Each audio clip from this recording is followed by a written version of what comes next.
Last তেল ভরার পরে আমার বাইকটা মোটামুটি মনে করেন যখন একটু বেশি থ্রোটল দিতাম তখন একটা বাড়ি দিত, মানে শব্দ হইতো।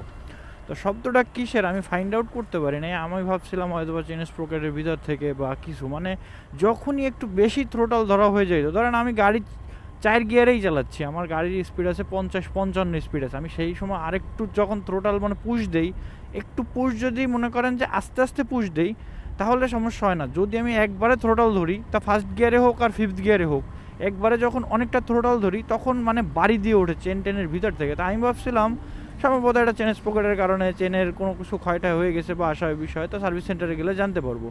তো সার্ভিস সেন্টারে এসে যে বিষয়টা জানি, এটা শোনার পরে তো আমি ফুল মানে মানে অবাক হয়ে গেছি বিষয়টা, যে এটা আমার বাইকে যে এখন বর্তমান তেলটা আছে এই তেলের কারণেই সমস্যাটা হচ্ছে। মানে তেলটা মোটামুটি ভালো পড়ে নাই, তেলটা একেবারে বাজে তেল, যে কারণে এই তেলটা মানে ঠিকভাবে সাপ্লাই করতে পারে না। এই তেলে যদি আমি লং টার্ম চালাই বা এই তেল সম্পর্কে যদি না জানতাম, এখান থেকে তেল নিয়ে যদি লং টার্ম চালাইতাম, এইটা আমার পিস্টন একদম খেয়ালাইতো, দুর্বল করে হালাইতো, পিস্টনের মনে করেন 12টা বাজায় ফেলতো এক কথায়, বুঝছেন।